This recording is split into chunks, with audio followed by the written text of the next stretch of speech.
Hello विद्यार्थियों, कैसे हैं आप सभी। कल हम लोगों ने गॉस की प्रमेय पढ़ी थी, उसी के आगे हम लोग आज नया टॉपिक दूसरा पढ़ेंगे। सॉरी, गॉस की प्रमेय नहीं पढ़ी थी, कल हम लोगों ने वैद्युत फ्लक्स पढ़ा था। ठीक है, आज हम लोग उसी के आगे एक न्यू टॉपिक जो है, सबसे पहले उसी का न्यूमेरिकल लगा लीजिए सभी विद्यार्थी। देखिए, सबसे पहले लिखो, सवाल लिखो। एक समान वैद्युत क्षेत्र सदिश, एक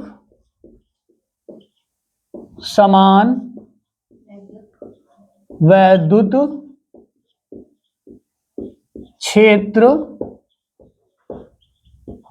सदिश, एक समान वैद्युत क्षेत्र सदिश capital vector is equal to 2i cap plus 3j cap minus 4k cap volt प्रति मीटर में एक और बेटा भी मीटर में एक पृष्ठ के क्षेत्रफल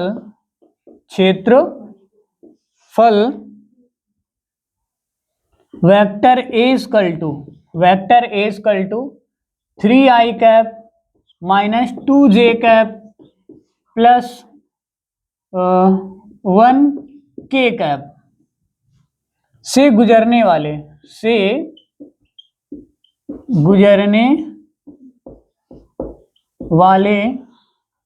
वैद्युत फ्लक्स की गणना करो। वैद्युत फ्लक्स की गणना करो।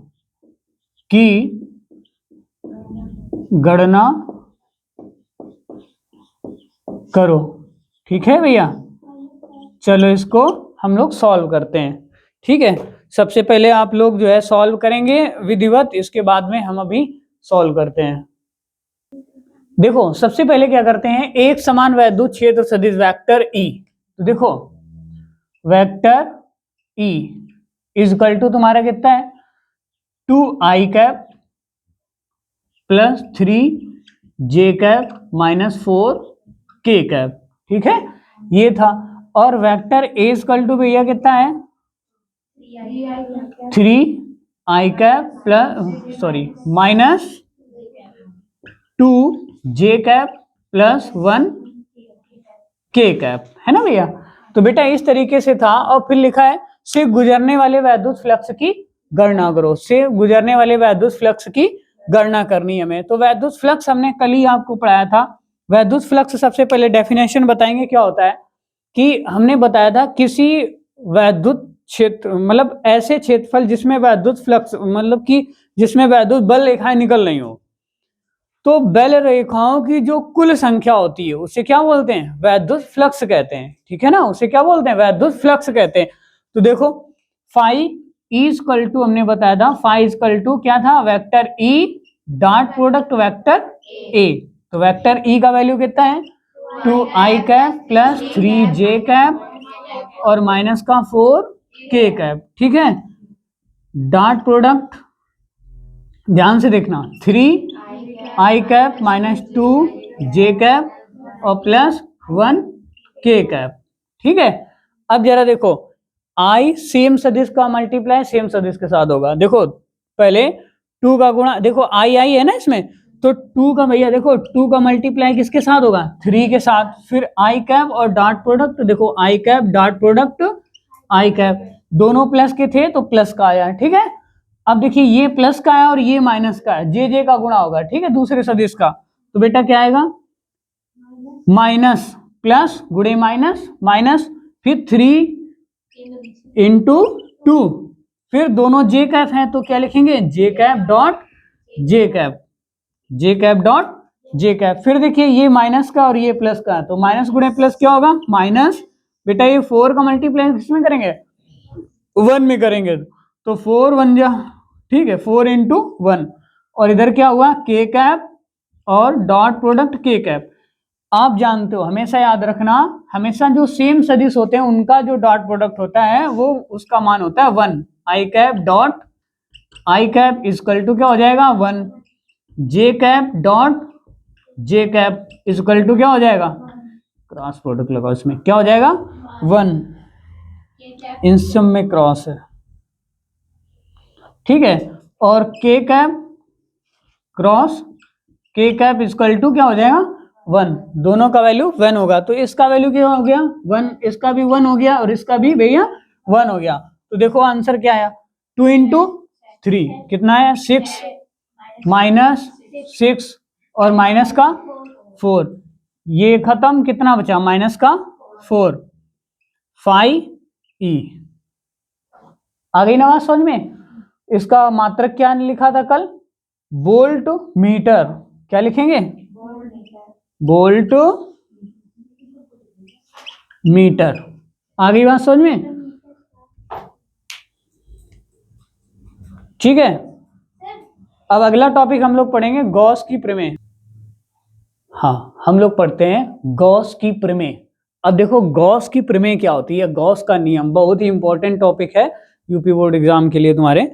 तो सबसे पहले देखो गॉस का नियम होता क्या है। देखो अगर कोई क्लोज सरफेस, ध्यान से सुनना, लिखना बंद करो, अगर कोई क्लोज सरफेस, अगर कोई क्लोज सरफेस किसी चार्ज को इनक्लोज करके रखता है, क्लोज सरफेस का मतलब बंद पृष्ठ, किसी चार्ज को अपने अंदर बंद करके रखता है, ठीक है, तो उसके द्वारा जो बंद सरफेस है उसके द्वारा वो जो चार्ज है उसके ऊपर लगाया गया फ्लक्स कितना है, गॉस की प्रमेय ये बताती है। जैसे ये अंगुली हमने इस हाथ से इसे पकड़ ली, अब हम इससे बाहर निकालने की कोशिश कर रहे हैं, लेकिन ये वाला हाथ इसको पकड़ के रखे हुए इसे खींच रहा है, ठीक है। तो कोई ऐसी मशीन लग जाए कि वो ये बता दे कि इस हाथ द्वारा इस अंगुली पर लगाएगा बल कितना है कि ये निकलने ना पाए। आगे बात समझ में, यही गॉसेस थ्योरम में समझो, अगर कोई क्लोज सरफेस किसी चार्ज को इनक्लोज करके रखता है तो क्लोज सरफेस द्वारा लगाया गया फ्लक्स कितना है, ये गॉस की प्रमेय से ज्ञात किया जा सकता है, ठीक है। सबसे पहले तो एक बात समझो, देखो ये बताओ, अगर तुमको एक बड़े से ड्रम में बंद कर देते हैं, काफी बड़ा जो ड्रम होता है उसमें हम आपको बंद कर देते हैं, अंदर बिठा देते हैं, और उसका जो ड्रम का ढक्कन है ना जहां से तुमको अंदर डाला गया है उसे ऊपर से सील कर दें, मतलब भयंकर तरीके से बिल्डिंग कर दी जाए ऊपर से, ताकि उसमें एक सांस भी न जा पाए। जितनी अंदर ऑक्सीजन है उतनी देर तो आप जीवित रहोगे, ठीक है। जब तुम्हारी अन्य गैसें बढ़ेंगी, जब कार्बन डाइऑक्साइड बढ़ जाएगी बार बार, ठीक है, सांस लेने से, तब फिर तुम्हारे दम घुटेगी, पहले तो घुटेगी नहीं क्योंकि उतनी तो ऑक्सीजन है ही है उसमें थोड़ी देर के लिए। तो अगर तुमको उस डब्बे में बंद कर दिया जाए और डब्बे में बंद करने के बाद में ऊपर से 10,000 वोल्टेज को टच किया जाए लोहे के ड्रम में, जिसके अंदर तुमको रखा गया है, ठीक है, तो अगर उसके ऊपर कोई मतलब टच किया जाए, वायर टच किया जाए, उसमें वोल्टेज दिया जाए, करंट दे दिया जाए उसमें, तो तुम्हारी क्या दशा होगी बताओ, जीवित रहोगे? नहीं जीवित रहोगे, सब जीवित रहोगे, कुछ नहीं होगा। पता है क्यों? क्योंकि जो आवेश होता है वो किसी भी धातु की ऊपरी सतह पर चलता है, अंदर थोड़ी ना जाता है, और ड्रम ऊपर से पूरा सील है, बीच में तो खाली है ना, तो बीच में खाली है तो क्या दिक्कत, ऊपर से तो उसमें सांस नहीं कि वो अंदर जा सके। भाई अगर गेंद को पानी में डुबो दिया जाए तो गेंद का कौन सा सिरा भीगेगा?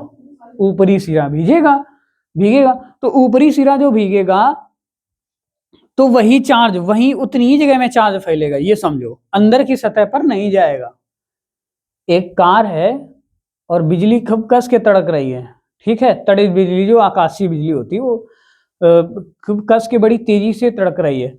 तो अब होगा क्या, अगर गेट बंद कर दो, ठीक है, अब अगर होगा क्या कि अगर उस कार के ऊपर छत पर बिजली गिर जाए, क्या समझे, कार के ऊपर छत पर बिजली गिर जाए और अगर वो उसकी खिड़कियां बंद है, कार की शीशे भी बंद है, तो अंदर जो बैठे लोग हैं उनको नुकसान कम होगा, ना के बराबर होगा, ठीक है, क्योंकि ऊपरी सतह पे आएगा चार्ज और सीधे वो अर्थ में प्रवेश कर जाएगा, पृथ्वी में चला जाएगा।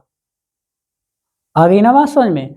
देखो ये जो वायर होते हैं, घरेलू वाले वायर जो होते हैं, आप ये जो वायर देख पा रहे हो, ठीक है, तो जैसे ये मान लो कि ये धातु का टुकड़ा है, समझावन सिंह है ना अपनी को उसके, तो ये धातु का जैसे टुकड़ा है, ये पूरा स्टील का बना हुआ है, ठीक, सॉरी स्टील का नहीं, एल्यूमिनियम का, मान लेते हैं एल्यूमिनियम का बना हुआ है, ठीक है, वैसे वुड का है।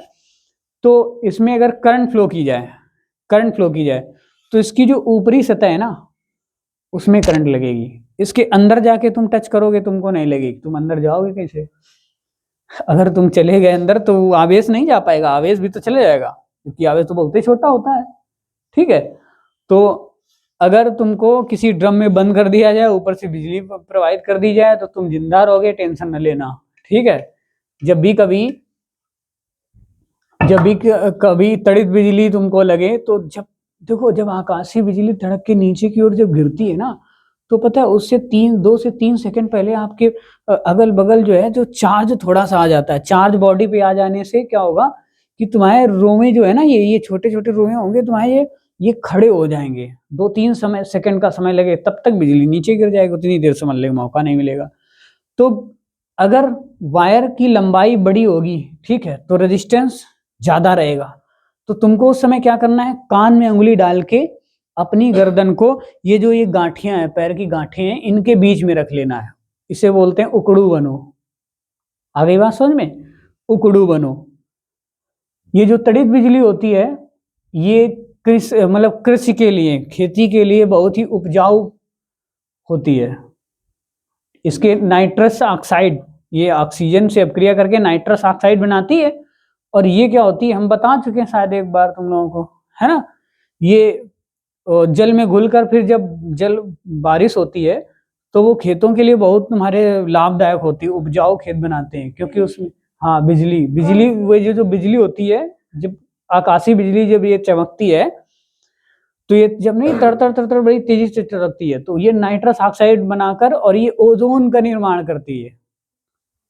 एनसीईआरटी में लिखा हुआ, ओज गिरना नहीं, जैसे बारिश हो रही है उसी के साथ में तर नहीं बिजली तड़कती है, तो उस समय वो वायु में घुल जाती है नाइट्रस ऑक्साइड, वो नीचे आके जो है दलहनी पौधों के लिए, दलहनी नहीं वो जाइलम होता है, उसमें जड़ों के पास में जो बायो वाले बच्चे होंगे वो जानते होंगे, नाइट्रोजन का निर्माण करते हैं जो, है ना, पौधे, दलहनी पौधे जो होते हैं उनमें छोटी छोटी गांठें नहीं होती हैं, उसमें जड़ों के पास में पढ़ाया गया होगा, उसमें छोटी छोटी गांठें होती है, उसे जाइलम बोलते हैं, नाइट्रोजन को स्टोर करके रखते हैं, समझे?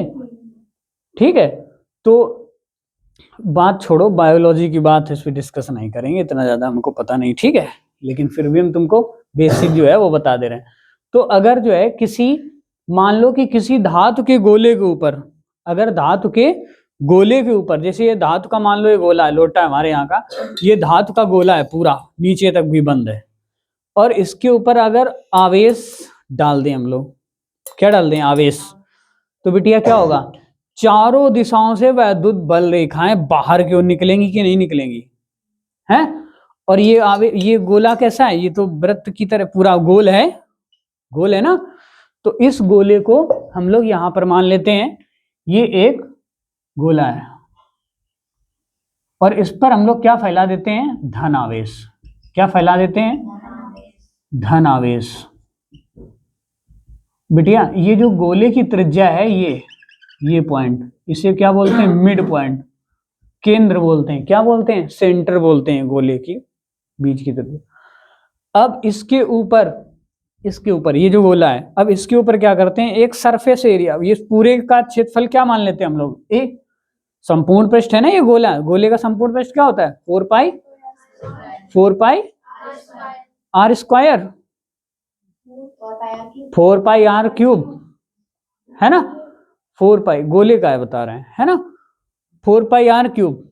अब देखो ये जो गोले का ये जो पूरा क्षेत्रफल है वो कितना है, 4 पाई आर क्यूब, ठीक। और ये जो हमने यूनिट एरिया माना है, ये देखो यहाँ पे अगर हम लोग इसको ऐसे रख दें, तो एक हम लोग मान लेते हैं कि ये यूनिट एरिया मान लिया, देखो ये आपको हल्का सा आधा दिख रहा होगा, और वही वो इसमें दिख रहा है, वैसे ये किसी भी तरीके से वृत्त गोल नहीं है, इधर उधर ऐसे कुछ भी हो सकता है, ठीक है, एरिया कोई निर्धारित नहीं है। ठीक, तो यहां से इसके बीच की दूरी कितनी मान लेते हैं, r। और सुनो, इस पर अगर इस पर हम लोग, ठीक है ना, इस पे क्या करते हैं, इससे r दूरी के ऊपर, अब देखो मान लो कि अब ये जो हमने आवेश फैलाया है तो ये चारों तरफ समान रूप से फैलेगा। अगर इस आवेश, ये जो गोला है इसके केंद्र पर, ध्यान से सुनना, ध्यान से सुनो बेटे, इसके केंद्र पर एक धन आवेश रख देते हैं, प्लस का क्या रख देते हैं, धन आवेश रख देते हैं, प्लस का क्यू रख देते हैं। तो अगर इस वृत्त के अंदर यहां पर धन आवेश रख दें तो इससे जो वैद्युत बल रेखाएं वो बाहर की ओर सेम निकलेंगी, चारों ओर से निकलेंगी इससे समान। और इस, ये जो इकाई क्षेत्रफल माना है, ये क्या माना है, इकाई क्षेत्र, इकाई क्षेत्रफल, इकाई क्षेत्र, ये जो इकाई क्षेत्रफल माना है, इसका जो क्षेत्रफल है वो कितना है, वेक्टर डी है। और इससे निकलने वाली, देखो इससे वैद्युत बल रेखाएं निकलेंगी बाहर की ओर ऐसे, ठीक है, क्यों, क्योंकि इसके गोले के केंद्र पर क्या रखा है, धन आवेश रखा हुआ है, ठीक है, धन आवेश रखा हुआ है इस तरीके से। ठीक, तो इससे जो वैद्युत बल रेखाएं निकलेंगी वो निकलेंगी वेक्टर ई, वेक्टर ई। ठीक, तो इस इकाई क्षेत्रफल, ये जो इकाई क्षेत्रफल है इस पर हम लोग फ्लक्स निकालेंगे। पहले क्या निकालेंगे, फ्लक्स। देखो कर रहे हैं हम, इसकी उत्पत्ति कर रहे हैं, ठीक है, लिखेंगे इकाई, अभी कोई नोट नहीं करेगा, इकाई क्षेत्र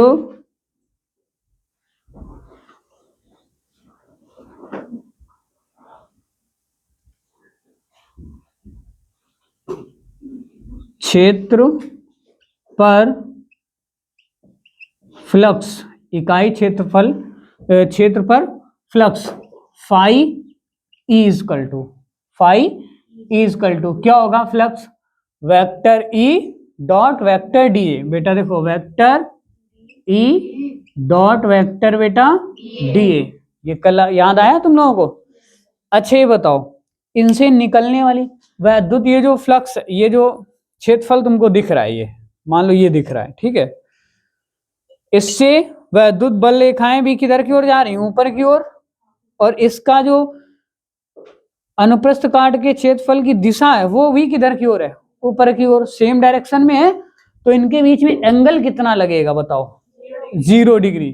तो हम लोग निकालेंगे, देखो इधर ध्यान से सुनना, phi E into vector D A into cos theta, और चूंकि थीटा बराबर कितना, 0 डिग्री, तो देखो phi E D A cos 0 का मान क्या हो जाएगा, 1, चूंकि लिख देना कॉस 0 इजकल टू 1। ठीक, अब ये किसका फ्लक्स आया, इकाई क्षेत्रफल का आया है ना, इकाई क्षेत्रफल का आया कि नहीं आया। लिखेंगे संपूर्ण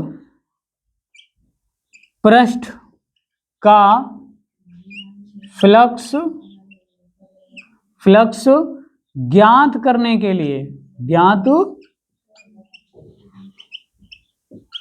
बेटा लिखो मत, ज्ञात करने के लिए, ठीक है, पहले इधर देखो, ज्ञात करने के लिए इंटीग्रेशन कर देंगे हम लोग, किसका, close integration of a. Close integration क्यों, क्योंकि एरिया बंद है, ठीक है, close integration of a phi E, ठीक है, कर देखते हैं हम लोग। देखो फाई ई की जगह पे रखेंगे close integration of A vector, इसका वैल्यू क्या रखेंगे, ई डी ए। अच्छा ये बताओ, ई डी ए रखा, अब भैया ये बताओ क्या ये ई का समाकलन होगा जैसे कल कराया था, नहीं होगा, ई बाहर निकाल देंगे, तो ई आ जाएगा बाहर, ए इंटू क्या हो जाएगा 1 डी ए, ठीक है। चूंकि आप जानते हो, ठीक है, इतनी बात ध्यान से समझना। क्योंकि आप जानते हो जो इंटीग्रेशन ऑफ 1D है ना, ये क्या है, वृत्त का, सॉरी, गोले का क्या है, ये वक्र पृष्ठ है अथवा संपूर्ण पृष्ठ, गोले का वक्र पृष्ठ या पृष्ठीय क्षेत्रफल, ठीक है। और वो कितना होता है, 4πr³, 4πr³। तो देखो जरा ध्यान से सुनना। देखो हम लोग क्या करेंगे, अब इसकी जगह पर लिख देंगे फाई इक्वल टू, क्या लिखेंगे, ई इंटू, यहां पर क्या लिखेंगे, 4πr³, 4πr³।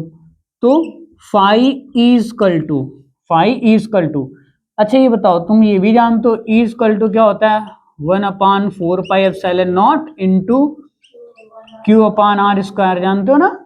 तो यहाँ पर लिखेंगे 1/4πε0 इंटू Q/r² इंटू 4πr³।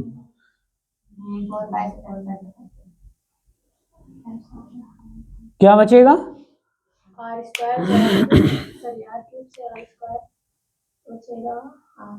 एक काम करो, सुनो, ये गोले का वक्र पृष्ठ क्या होता है ये बताओ, गोले का वक्र पृष्ठ, गोले का वक्र पृष्ठ होता है πr²।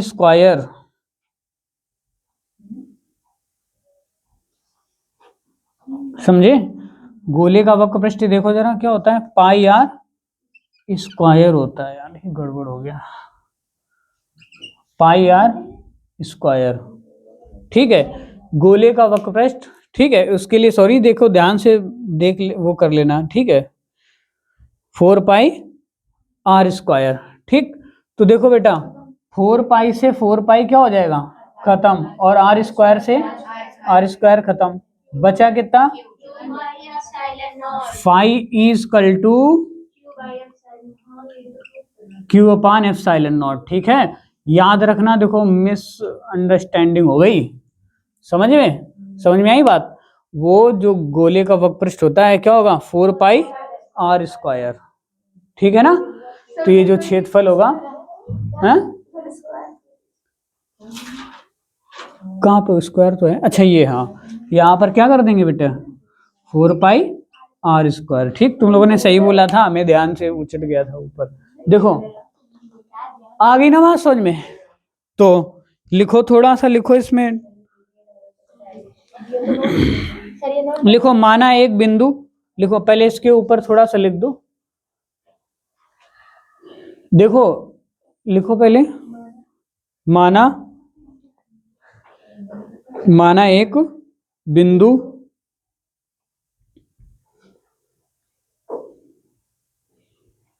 आवेश प्लस Q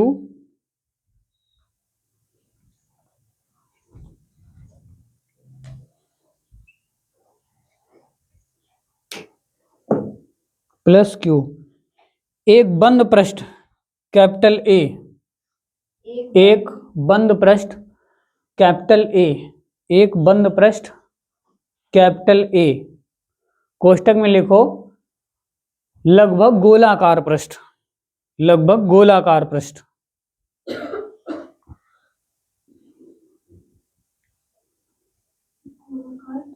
पृष्ठ के अंदर स्थित है। ये जो हमने बताया ना, इन्हीं चीजों को लिखना है तुमको, बस थ्योरी में क्या लिखा, के अंदर स्थित है, ठीक है। अब आगे लिखो, अंदर स्थित है,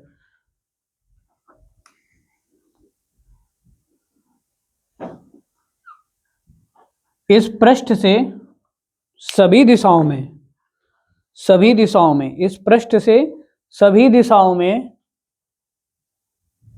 वैद्युत बल रेखाएं समान रूप से वितरित होंगी, वैद्युत बल रेखाएं समान रूप से वितरित होंगी।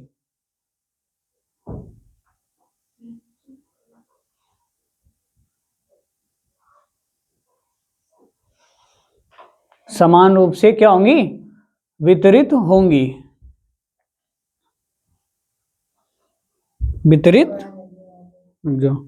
वितरित होंगी। माना इस पृष्ठ पर एक बिंदु P, माना इस पृष्ठ पर एक बिंदु P, हाँ, माना इस पृष्ठ पर एक बिंदु P के चारों ओर एक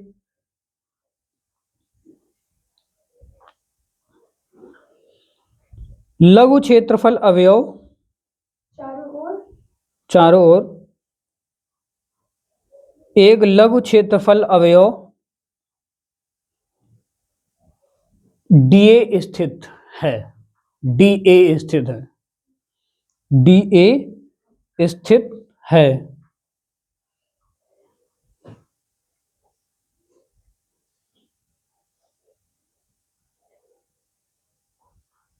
क्या स्थित है, DA स्थित है।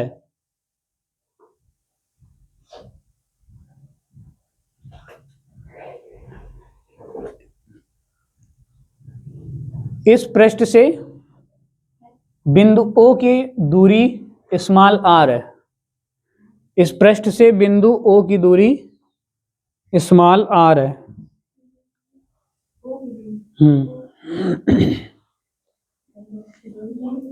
स्मॉल r है। तब अब इसको पूरा नोट कर लो, यहां से लेके ये पूरा यहां तक आएगा। पहले ये पूरा होगा, पर यहां से होगा ना ये पूरा चित्र सहित, और फिर ये पूरा होगा, ये लास्ट ये होगा। ठीक है, करो।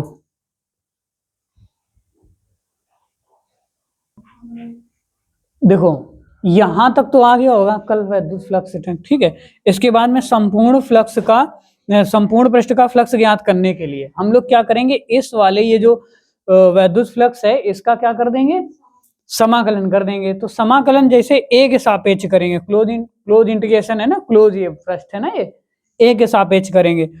तो phi E equal to, phi E का वैल्यू रखेंगे EDA। ठीक, यहाँ रखा EDA, ई का अवकलन होगा, समाकलन होगा ना, इसको बाहर निकाल देंगे तो ई बाहर आ जाएगा। फिर क्लोज इंटीग्रेशन ऑफ 1DA हो जाएगा। तो 1DA अगर ए के सापेक्ष कर रहे हैं 1 का, तो क्या है इसका आएगा समाकलन ए ही आएगा, ए आएगा। और जो ए आएगा ना वो किसके बराबर होगा, वो होगा संपूर्ण पृष्ठ या पृष्ठीय क्षेत्रफल के बराबर होगा, गोले के। तो गोले का पृष्ठीय क्षेत्रफल क्या होता है, 4 पाई r स्क्वायर।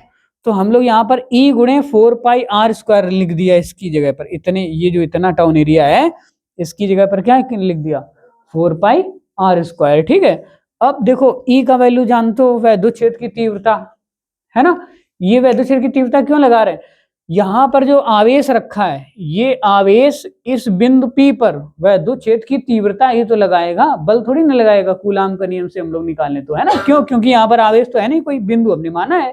ठीक है, तो यहाँ पे लगेगा E इंटू 4 पाई r स्क्वायर। E का वैल्यू क्या रखेंगे, 1/4 pi epsilon not Q upon r square. तो देखो 1/4 pi epsilon not into Q upon r square into 4 pi r square. ठीक, तो 4 पाई से 4 पाई खत्म, r स्क्वायर से r खत्म, तो बचा कितना, Q अपान एप्सिलॉन नॉट। अब आई बात समझ में। ठीक है, अब कुछ डेफिनेशंस और हैं, इनको पढ़ने, इसके अनुप्रयोग पढ़ने के लिए, अनुप्रयोग पढ़ने से पहले बेटा हम लोग इनको पढ़ेंगे। ठीक है, तो हेडिंग डालो, इंपॉर्टेंट डेफिनेशंस हैं, छोटी छोटी हैं, लिखो। रेखिक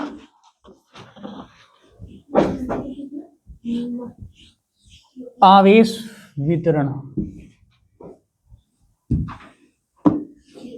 रैखिक आवेश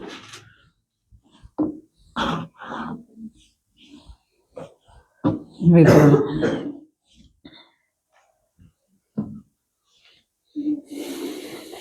रैखिक आवेश वितरण, ठीक है। आवेश का रेखीय घनत्व, या फिर ये लिख दो आवेश, देखो इधर, आवेश का रेखीय रेखीय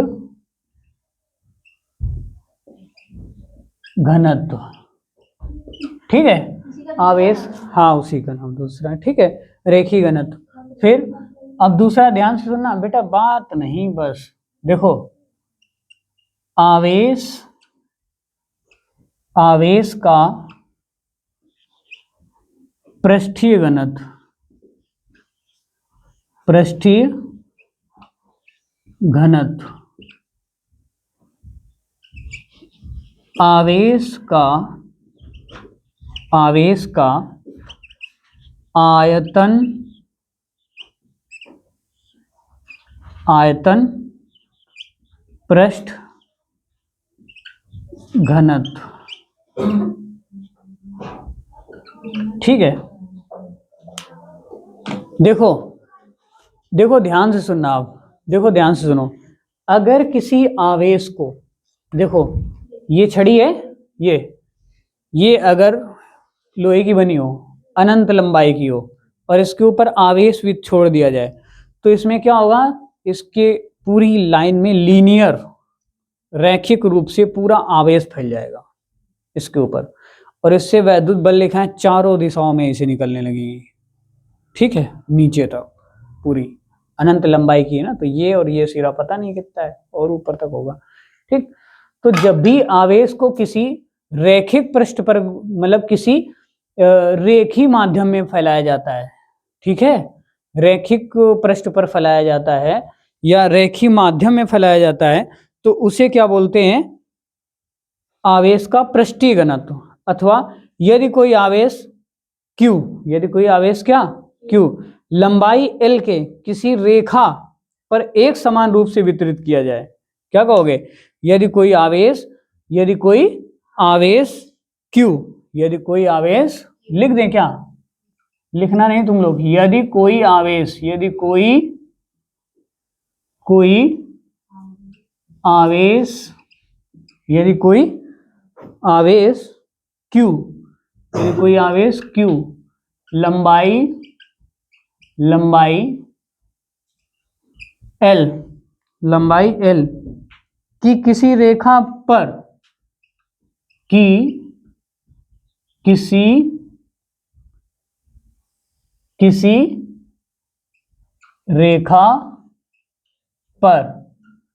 रेखा पर एक समान रूप से वितरित हो, एक समान रूप से क्या हो बेटा, वितरित हो,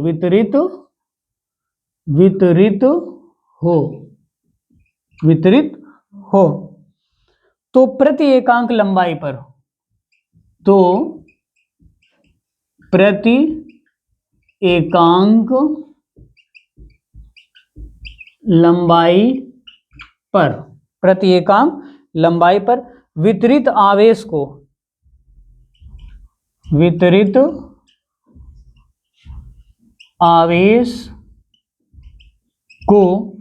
रेखीय घनत्व कहते हैं, ठीक है, आवेश का रेखीय घनत्व कहते हैं, ऐसे लिख देते हैं, आवेश का रेखीय क्या कहते हैं, घनत्व कहते हैं,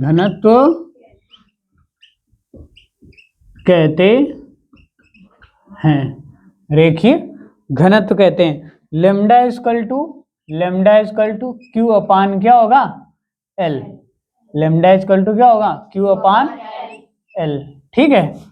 अब ध्यान से सुनना, देखो फिर से सुनो पहले, यदि कोई आवेश Q लंबाई L, ये लंबाई इसकी कितनी रख ली जाए, L कि किसी एक रेखा पर, एक रेखा पर लीनियर, हमने अभी बताया ना, रैखिक रूप से उसे आवेश को छोड़ दिया जाए, तो लंबा लंबा फैल जाएगा, लाइन से बिल्कुल लाइन बनती हुई चली जाएगी, ठीक है। तो समान रूप से वितरित हो जाएगा, ये जितना यहाँ आवेश होगा उतना यहाँ ऊपर होगा, उतना बीच में होगा, हर जगह, ठीक है ना, समान रूप से क्या हो जाएगा, वितरित हो जाएगा, आवेश को वितरित हो जाएगा। तो प्रति एकांक लंबाई पर, प्रति एकांक मतलब एकांक लंबाई का मतलब एक निश्चित लंबाई पर, ठीक है, जो आवेश होगा, आवेश की मात्रा को क्या बोलेंगे, आवेश का पृष्ठीय सॉरी आवेश का रेखीय आवेश घनत्व कहते हैं। ठीक, इसे काय से डिनोट करते हैं? लेमडा से। Lambda equal to Q upon L. मात्रक क्या हो जाएगा? अच्छा, कूलाम, कूलाम बटे क्या? मीटर, कूलाम बटे मीटर। ठीक, विमा क्या हो जाएगी इसकी बताओ? विमा, विमा क्या हो जाएगी? क्यू की क्या होगी? एटी, और ये एल जाएगा ऊपर, एल माइनस वन, एटी एल माइनस वन। आ गई बात समझ में? अब ध्यान से सुनना, जैसे ये डेफिनेशन है इसी तरीके से ये भी है। देखना, यदि कोई आवेश Q, ठीक है ना, लिखें क्या? यदि, बाद में बताएंगे, अभी तुमको हम रुक जाओ, बताते हैं तुमको। यदि कोई आवेश, यदि कोई आवेश क्या? Q लंबाई L की किसी रेखा पर, किसी रेखा पर समान रूप से वितरित हो तो प्रति एकांक लंबाई पर वितरित आवेश को, आवेश का रेखीय घनत्व कहते हैं। Lambda equal to Q upon L. ठीक, दूसरी बात ध्यान सुनना, यदि कोई आवेश, इसका दिखना है, इसको पृष्ठ पर करना है तुमको। ठीक है, देखना, यदि कोई आवेश, लिखना नहीं अभी, आवेश Q, Q क्षेत्रफल A, क्या क्षेत्रफल, क्या बेटा? A की किसी, क्षेत्रफल A ऐसे लिखो तुम, और सरल कर दें, क्षेत्रफल A पर समान रूप से वितरित हो, पर समान रूप से क्या हो? वितरित हो, वितरित, वितरित हो। ठीक है, तो प्रति एकांक, तो प्रति एकांक क्षेत्रफल पर, क्षेत्रफल पर वितरित, वितरित आवेश, वितरित आवेश को, वितरित आवेश को आवेश का, आवेश का पृष्ठीय, क्या बोलते हैं? घनत्व कहते हैं। पृष्ठीय घनत्व कहते हैं। ठीक है, पृष्ठीय घनत्व कहते हैं। किससे डिनोट करते हैं इसको? किससे डिनोट करते हैं इसको? देखो, इसको बेटा करते हैं सिग्मा से डिनोट। किससे? सिग्मा। सिग्मा इक्वल टू क्या होगा? क्यू अपान ए। ठीक है, क्या लिखेंगे? सिग्मा इक्वल टू क्यू अपान ए। अब इसका मात्रक क्या होगा बताओ?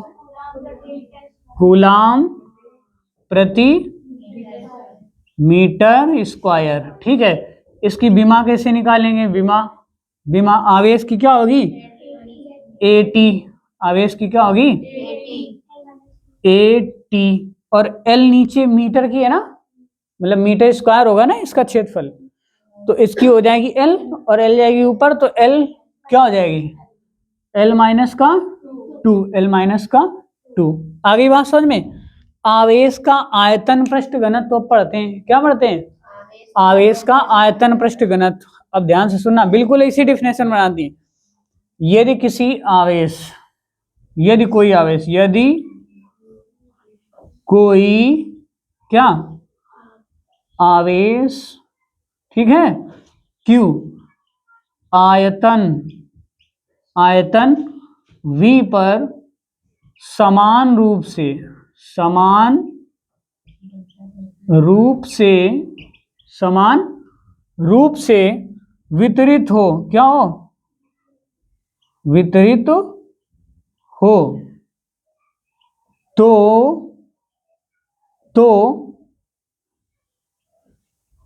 प्रति एकांक, तो प्रति एकांक आयतन, क्या लिख दें हम लोग? आयतन आयतन पर वितरित आवेश को आवेश का आयतन पृष्ठ घनत्व, आयतन पृष्ठ घनत्व, ठीक है, किससे लिखेंगे, सिग्मा कहते हैं, ठीक। क्या आएगा, सॉरी सिग्मा नहीं होता है भाई, क्या हो रहा है आज, बार बार गलत हो रहा है, रो, ठीक है। क्या लिखेंगे बेटा, rho is equal to Q upon V, ठीक। मात्रक क्या होगा इसका, कूलाम प्रति मीटर क्यूब, इसकी क्या होगी, विमा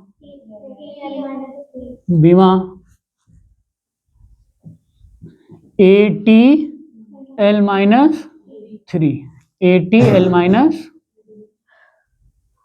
3 कर दो। आ गई बात समझ में।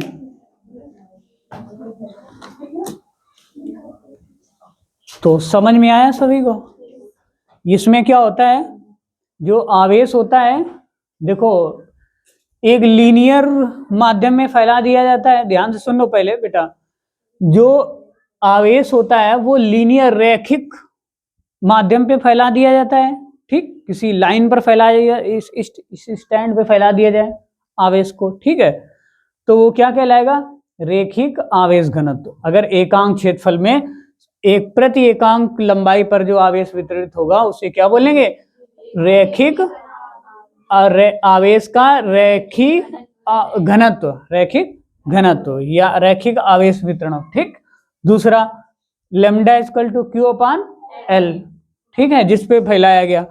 दूसरी बार में आवेश को, यदि कोई आवेश जो है क्यू क्षेत्रफल ए पर फैला दिया जाए तो उसके प्रति एकांक क्षेत्रफल पर में जो है आवेश जो वितरित होगा उसे क्या बोलेंगे, पृष्ठीय आवेश घनत्व, ठीक है। कैसे डिनोट करेंगे, सिग्मा इक्वल टू क्यू अपान ए, ठीक। फिर दूसरी बात, आवेश का आयतन पृष्ठ घनत्व, ये क्या होता है, यदि कोई आवेश क्यू और आयतन v पर, ठीक, समान रूप से वितरित हो तो प्रति एकांक आयतन पर वितरित जो है क्यों कौन होगा, आवेश को क्या बोलेंगे, हाँ पृष्ठ का। इसके देखो, इसकी बीमा भी निकाल दिया हमने और क्या मात्रक भी लिख दिया, ठीक है। तो अब मिलते हैं अगले एपिसोड में, तुम्हें मतलब अगले टॉपिक पर जो हम लोग कल पढ़ेंगे, और उसका नाम होगा एक समान आवेशित चालक, ठीक है, के कारण वैद्युत क्षेत्र की तीव्रता, और वो गॉस के प्रमेय से हम लोग प्रूव करेंगे, ठीक है, इसके आगे, ठीक है।